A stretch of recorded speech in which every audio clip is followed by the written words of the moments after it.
हाजिर है। मेरे साथ डॉक्टर रज़ा नकवी मौजूद हैं और खुशकिस्मती मेरे साथ मौजूद हैं डॉक्टर आयशा हमीद जो कंसल्टेंट हैं obs and gynae at King's College Hospital London. So हमें थोड़े से प्रेगनेंसी और गायनी के हवाले से कुछ सवाल पूछने हैं। डॉक्टर आयशा, सवाल ये है कि डॉक्टर्स को क्या पीपीई इस्तेमाल की जाए ड्यूरिंग द डिलीवरी और during the caesarean section, elective में या इमरजेंसी में, जो भी सिचुएशन होती है। आप क्या कहती हैं इस हवाले से? अस्सलाम वालेकुम। अ इस सवाल के 2 हिस्से हैं। एक तो ये है कि जब जब एक मरीज़ लेबर में आता है, लेबर वार्ड में और उसको कोई कोविड सिम्पटम नहीं है वो स्ट्रेट फॉरवर्ड एक नॉर्मल लेबरिंग पेशेंट है, उसको कैसे डील करना है। पहले मैं उसका आपको बता देती हूँ। यहाँ पे यूके पे ऐसा है कि आप जब कोई लेबर में आता है आप उनसे कुछ सवाल पूछते हैं, जैसे उनको कोई खांसी रही है पिछले कुछ दिनों में, बुखार है या घर में किसी को ये सिम्टम है, तो उसके मुताबिक आप ट्रियाज कर लेते हैं उसको। तो फर्स्ट किया कि सब कुछ ठीक है, घर में भी किसी को खांसी बुखार नहीं है, कोई सिम्टम नहीं है, उनको भी नहीं है। तो फिर जो उसकी ट्रीटमेंट लेबर की है, लेबर की ट्रीटमेंट ऑलमोस्ट सिमिलर है जैसे आप ऑब्स्टेट्रिक मैनेजमेंट करते हैं, लेकिन डॉक्टर को या हेल्थ केयर प्रोफेशनल को उसके लिए जो है वो सर्जिकल मास्क या जो है वो यूज़ करना है और सिंगल यूज़ एप्रन यूज़ करना है और सिंगल यूज़ जो है वो ग्लव्स यूज़ करने हैं। जो इस वक़्त डिपार्टमेंट ऑफ हेल्थ की गाइडलाइन है, उनके मुताबिक आप जो अपना मास्क है वो सेशनल यूज़ के लिए है। इसका मतलब ये है कि आप एक डिलीवरी करते हैं और जो आपका मास्क है वो सोइल नहीं हुआ, तो आप दोबारा यूज़ कर सकते हैं अगली डिलीवरी के लिए। ये तो है उन केसों के लिए कि नॉर्मल डिलीवरी करना जिसमें कोई खदशा नहीं है कोविड पेशेंट का।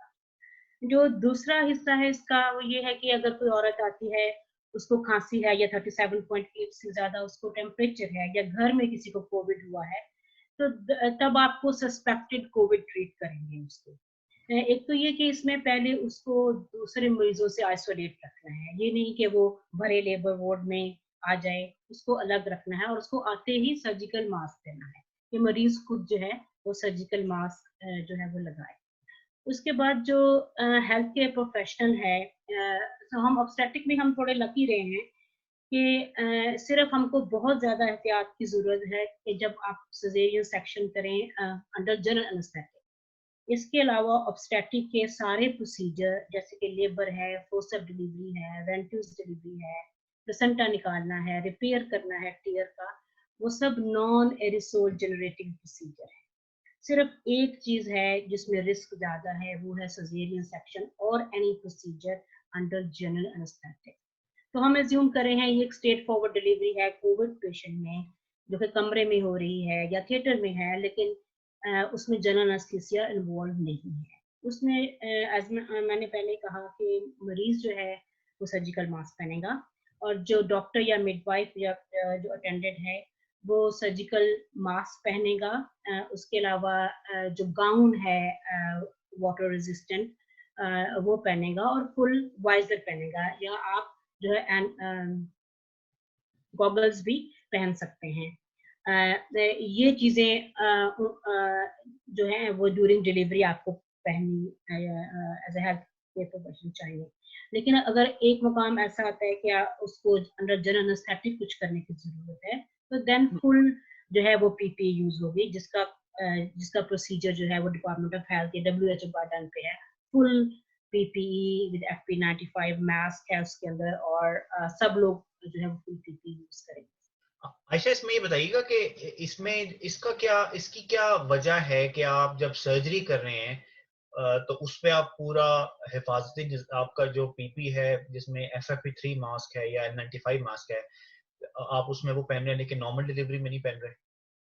नहीं, सर्जरी में आप इसलिए पहन रहे हैं कि देयर इज़ रीज़नेबल रिस्क के कोई भी रीजनल एनेस्थेटिक जो प्रोसीजर है, उसको जनरल में चेंज किया जा सकता है। क्योंकि सिज़ेरियन सेक्शन इटसेल्फ जो है वो एरोसोल जनरेटिंग प्रोसीजर नहीं है और नॉर्मल डिलीवरी में तो अगर आप कर रहे हैं तो उसमें तो कोई रिस्क नहीं है ना कि जनरल एनेस्थेटिक जो है वो देना पड़ेगा। ये है वजह कि क्यों हमें FP95 की ज़रूरत नहीं है एक स्ट्रेट फॉरवर्ड सिज़ेरियन में। अच्छा, और चूंकि उसमें जो इंट्यूबेशन का जो रिस्क है, जब आप ट्यूब डालते हैं उसमें वो रिस्क बढ़ जाता है एरोसोल का, तो इसलिए उसके लिए आपको मुकम्मल हिफाजती तदाबीर पहले से करनी है। और पीपी का मकसद अपने आप को प्रोटेक्ट करना है, वो पेशेंट की जो है उसमें वो चीज़ नहीं आती। तो ये मेरे ख्याल में सलमान, इसका जवाब अच्छा मिल गया हमें। जी, इसी में एक ज़िमनी सवाल है कि क्लिनिक में जो लोग आ रहे हैं या मरीज़ आ रहे हैं और ख़ास तौर पे क्लिनिक में देखने वाले लोग हैं, क्योंकि वहाँ अभी फुल क्लिनिक्स बंद नहीं हुई हैं, तो उसमें क्या एहतियाती तदाबीर अख्तियार की जाए? जो जो इस वक़्त गाइडेंस है वो ये है कि अगर कोई मरीज़ को आप फ़ेस टू फ़ेस देखते हैं, बेहतर है कि पहले फ़ोन से या किसी तरह पता करें कि उनको सिम्पटम तो नहीं है। अगर सिम्पटम उनको हैं तो फिर कोशिश करें, अनलेस आपको बिल्कुल ही देखना है तो देखिए उनको, वरना उनके आइसोलेशन का पीरियड गुज़ार के देखिए।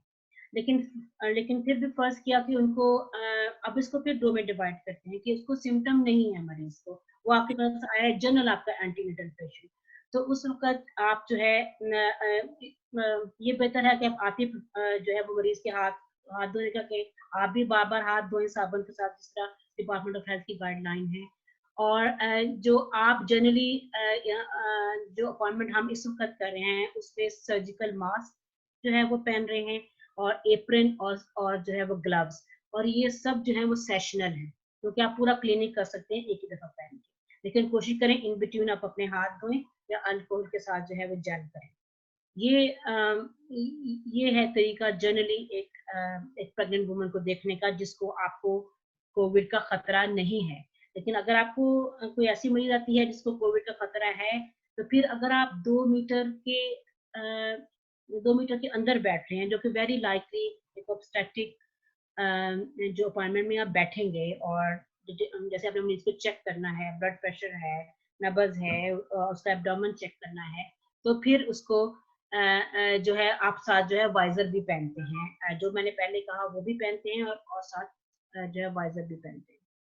ठीक है, बहुत अपने अच्छा, इसमें जो मेरे ख्याल में जो आप इसका एक और देखने का तरीका ये है कि आपने जो भी पेशेंट को एग्जामिन करना है या उसके करीब जाना है, उस पेशेंट के लिए आप एक सवालनामा जो है ना पहले से तैयार करके रख लें। और वो सवालनामे की बुनियाद पे आपने ये डिसाइड करना है कि हो सकता है इस मरीज को कोविड हो या नहीं, इसमें कोई ऐसी अलामत नहीं है जिसमें कोविड हो। तो अगर उसको कोई ऐसी अलामत या सिम्टम्स हैं जो कि कोविड हो सकते हैं, फिर आपको पूरी वो प्रिकॉशंस लेनी है।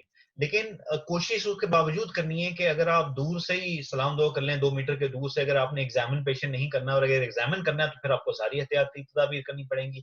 लेकिन अगर उसको कोविड नहीं है चांस अलामत की बुनियाद पे, तो फिर आप बगैर किसी के भी वो जा सकती हैं पीपी। बिल्कुल। बहुत-बहुत शुक्रिया। बहुत-बहुत शुक्रिया डॉक्टर ज़हर, डॉक्टर आयशा।